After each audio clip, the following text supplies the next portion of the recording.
natin, Forex, magulo yan, no? Mauubusan ako ng pera dyan, di ba?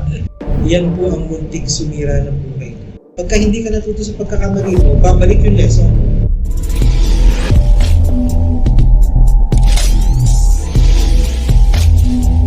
The Master Studio.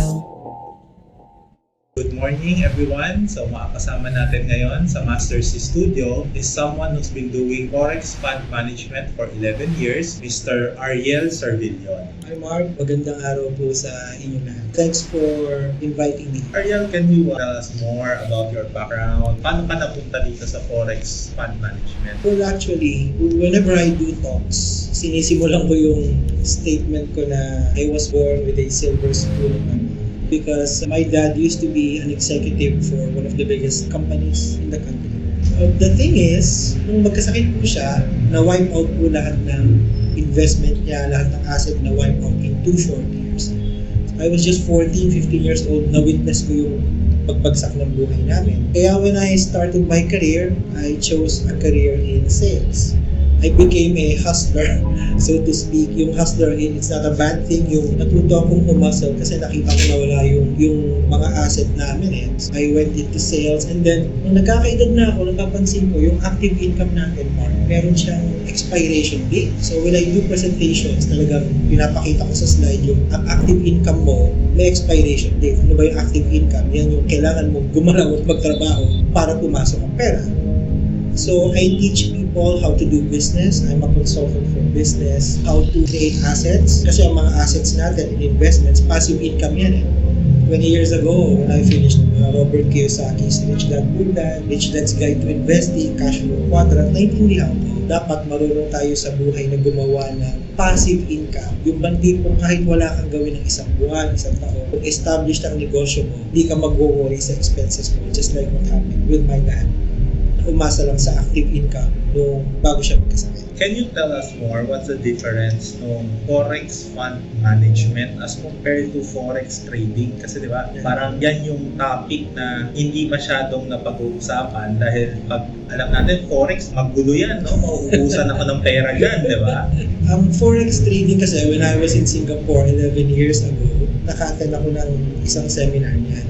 Ang Forex Trading, simple lang eh. Ikaw yung magte-trade ng currency. Currency trading is different from stocks trading. Yung stocks kasi, equity ang tawag dyan, yung stocks.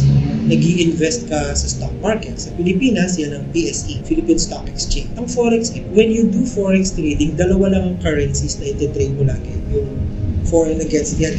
So, Euro versus USD. Sa analysis mo ba ng fundamental or technical, tataas ang euro o bababa? Pag tataas siya, kailangan mag-trade ka ng buy. Kapag sa research mo, bababa siya, kailangan mag-sell. Or else, you will lose money kung kabalik ka na ng ginawa. Yun ang Forex trading.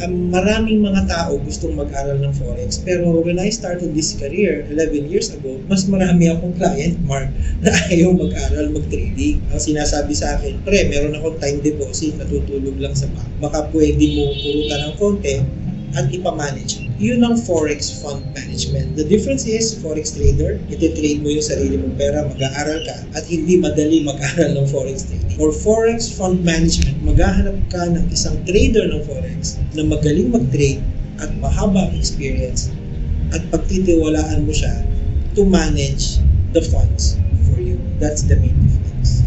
Gumagamit din ba kayo ng mga tinatawag nila yung mga bots, yung mga software, yung mga AI niya, yung mga ganito, no? So, can you enlighten our viewers more dito? Kasi medyo malalim talaga itong Forex. Malalim talaga. Yung mga trading robot na yan, may magagaling na mga traders na may mga contact sila. IT teams, alam mo naman, di ba, encoding yan eh. Aralin mo talaga yung pattern ng market, algorithmic trading, EAAI, talagang merong trading robots na effective. Pero ang mentor ko kasi sa Forex, when I started 11 years ago, was a Wall Street trader na nag-shift from stock market to Forex. Sabi niya sa akin, Ariel, trading, he's a Korean actually, trading robots work for a particular amount of time. Meaning, kapag ka masyado nang nag-shift yung galaw ng market, yung pinipredict ng trading robot mo, kakamali na yan. Kaya dapat, kung meron mang mga gumagamit ng AI, EA, iba pa rin mark yung monitor nila. Marami akong kilala na pinababayaan na lang yung pera sa trading robot, hindi titignan ng 1 linggo, after 1 week, wipe out yung buong puhunan. Kaya, when I do presentations, talagang nilalagay ko, looking for a good fund manager is like looking for a needle in a haystack. Para ka naghahanap ng karayom sa dayami. Kasi napakaraming gustong mag-manage ng pera dyan, pero kakaunti lang talaga yung marunong. Naranasan mo na bang ma-scam? That's one of the best questions I've heard. Yan po ang muntik sumira ng buhay. At na-scam na po ako actually several times, pero yung talagang main, 3 beses. 20 plus years ago, na-scam po ako sa isa sa pinakamalaking scam sa history ng Pilipinas. Pero hindi ko na babanggitin yung name ng company. But 22 years ago, I got scammed for 1 million pesos. Yun yung pera ko. Eh, nung kumikita yung pera ko kasi ginaranti ng 5 to 6%, tuwa naman ako, hinaya nila akong mag-sales. Eh, magaling ako sa sales, marami akong contact. Nakapag-build ako ng 60 million plus in 9 months. After 9 months, nagsara ang kumpanya. Nag-depress po ako. I lost, isipin nyo, 5'10 ako, naging size 28 ang bewang ko.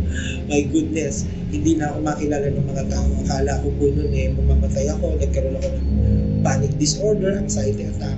Nagkaroon ako ng mga demanda sa awa ng Diyos. Hindi naman ako na-convict because hindi naman ako nag-issue ng cheque. I was part of a scam that I didn't know. Yan yung una. After several years, matigas pa rin yung ulo ko. May pinakilala sa akin forex trader. Gina-guarantee 4 to 5%. Medyo sabi nga nila, pag di ka nagkamali sa pagka hindi ka natuto sa pagkakamali mo, babalik yung lesson. Hindi ka titigilan ng lesson. Guys, hindi kayo titigilan ng lesson hanggat hindi kayo natututo. So, naglagay na naman ako 500,000. Nasa 2 million pa lang ang portfolio mo, nagsara na yung kumpanya. After several years, hindi pa rin ako natuto. A billionaire actually scammed 8 years. Hindi ko sasabihin ang pangalan kasi prominente ang kanilang pamilya sa Pilipinas. Pero walang kinalaman yung parents niya dahil bunso siyang anak. Sabi niya sa akin, Ariel, tulungan mo ako rito. Sabi ko, bro, guaranteed yan. Hindi pwede tayo nag-guarantee. Yan ang muntik sumira sa buhay ko. Sabi niya, ang asset ko sa kumpanya namin, ganito ang amount. Sabi ko, basta ikaw ang mag-issue ng cheque sa mga kliyente, siya nag-issue ng cheque. Tumakbo kami ng halos 2 years. Ang portfolio ko doon, 80 million. Ang personal money ko, 6 million. So, in 2016, nawala na siya bigla. Kaya ganito na lang ako katindi magpayo na wag po kayo pupunta sa guarantee. Kasi sa tigas ng ulo ko, 3 times ako nadali. So, anong mapapayo mo doon sa mga traders, di ba? Or minsan mga nakakakita lang sa social media, yung mga gusto pa lang magsimula, yung mga gustong mag-invest, no? Kaso, nakikita nila, let's say, ang ads doon is, sure, guaranteed income, no? We're using ultimate robot to trade for you. Anong mapapayo mo sa kanila? Alam mo, in my talks, I always say, there are only 2 things that are guaranteed in life. Dalawa lang ang guaranteed, death and taxes. Siguradong mamamatay tayong lahat. Siguradong tayo magbabayad ng buwis. Yun lang ang guaranteed. Ang main advice ko sa mga gustong mag-aral nito at mag-invest, huwag po tayo sasama dun sa nag-guarantee ng Forex. Kasi Mark, lahat ng kilala ko na nag-guarantee ng Forex, lahat sila nasira na sa mga kliyente. Why will you guarantee something that is so volatile and unpredictable?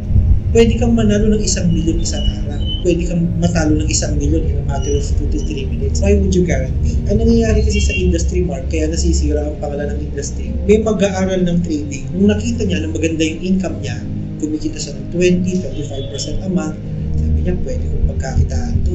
Tatawagan yung kamag-anak. Tita, mag-invest ka sa akin kahit 250,000 pesos lang. Palalaguin ko yung pera mo, i-guarantee ko 10% a month. I-guarantee mo, nag-issue ka ng cheque, gumawa kayo ng kontrata. After 2 months, natalo ka. Paano? Pwede kang i-demanda. So yung mga nakikinig dito na nag-guarantee ng Forex, please. Yan po ang nakakasira sa industry. You have to be good enough in sales, Mark, to explain to the client, hindi po ito guaranteed. Ito po ang performance for the past few years. But may disclaimer lagi, parang insurance yan. Past performance will never guarantee future results. So knowing this, mapagtitiwalaan mo ba kung i-trade ang pera mo? Titiisin mo ng konti, may aayaw, may oo mo, pero you have to do the right thing. So, it's a risk pa rin. It's a risk. Lahat naman ng bagay sa buhay may risk. companies. Can you describe me yung results na na-achieve mo for the past 11 years na gumagawa ka ng Forex Fund Management? Well, when I did Forex Fund Management, marami po kaming napalagong pera ng mga client. Like I said, Mark, we never guaranteed it. And ang masarap kasi pag Forex Fund Management, sa industry kasi na ito, ang thrust ko is recruiting, introducing brokers. Explain ko lang, Mark, ang ibig sabihin ng IB or introducing broker. Ang introducing broker sa Forex industry, ang katapat po niyan sa insurance industry ay financial advisor. Ang introducing broker, yan ang tawag sa nasa sales ng Forex na hindi empleyado ng kumpanya. Yun yung mga nag-aahente, yung mga nagse-sales. Yan ang tawag sa buong mundo, IB or introducing broker. If you are an introducing broker, how will you earn commissions? Hindi po kukunin ang commission sa pera ng kliyente. Kukunin po yan sa spread ng broker. So every time the money is traded by the client or your trader, meron pong rebates na pumapasok sa porta ng introducing broker. Marami pong naging introducing broker under my mentorship na kumita talaga ng millions. So yun po talaga yung ang naging achievement ko before I became business development for several companies. Dati rin akong sales na financial advisor ng Forex. There was a time na dahil maganda ang portfolio ko at magaling yung trader, I was earning between 1M to 2M per month in rebates. Kaya when I do recruitment work now at nagkwento ko na experience ko, yung mga tao na nakikinig, nagsasign up sila as introducing. So yan po ang main success ko the past 11 years. Marami akong minentor na IB or introducing broker na naging millionaires. Marami din kaming clients na napadoble yung pera, kumita yung pera sa amin in several years. Pero may downside din. May minanage din kaming mga clients na natalo ang pera.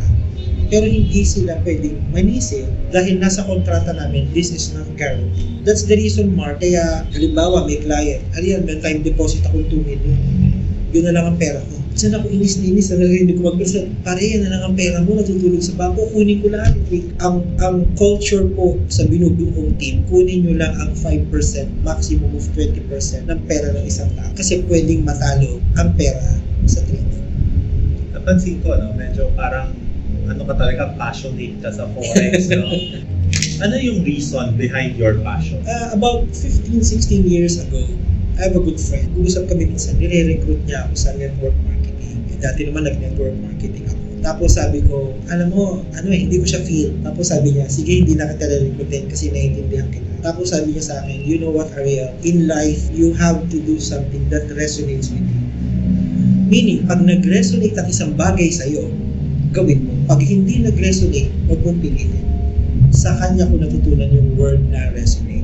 You know, Mark, whenever I watch movies na may kinalaman sa stock market, may kinalaman sa mga fund managers, you know, The Big Short, The Wolf of Wall Street, si Nicolas Cage sa Family Man. So, kung panonorin niyo yung Family Man, hindi siya nag-asawa, tumanda siyang binata, pero contact niya, yung pinakamalalaking kumpanya, nakikinig sa advice niya. Whenever I watch movies like that, sabi ko, parang gusto kong maging ganito. So in my early sales years, gusto kong maging ganito. So nung naaya ako 22 years ago dun sa scam na hindi ko naman alam na scam, sabi ko, ito nagre-resonate sa akin. Ang nagre-resonate sa akin, Mark, guys, to all of you who are watching, gusto kong makatulong sa tao na yung pera niyang natutulog lang sa bangko, palaguin. Kaya very passionate ako when I talk about these things kasi kapag ka nagre-resonate sa iyo yung ginagawa mo, masaya ka, passionate ka sa ginagawa mo, parang ka namang hindi nagtatrabaho eh. Kasi masaya ka sa ginagawa mo. If you have one lesson na gusto mong i-impart mga viewers natin ngayon, what would it be? Our greatest regrets in life are the risks we fail to take. May ibig sabihin po yan eh. Kasi minsan sinasabi ng mga kliyente masyadong risky, ayoko dyan. Tinatanong ko sa kanya, nakailang boyfriend ka, nakailang girlfriend ka bago ka mag-asawa. Nung naghiwalay ba kayo, nung kasama mo, hindi ka na sumubok ulit. Ganun kasimple lang. Pero in reality sa buhay, we have to take some risks para mag-improve ang buhay natin. So para sa mga viewers naman natin na let's say gusto nila, sige, meron akong konti dito, no? Sige, subukan natin kung si Ariel, ano?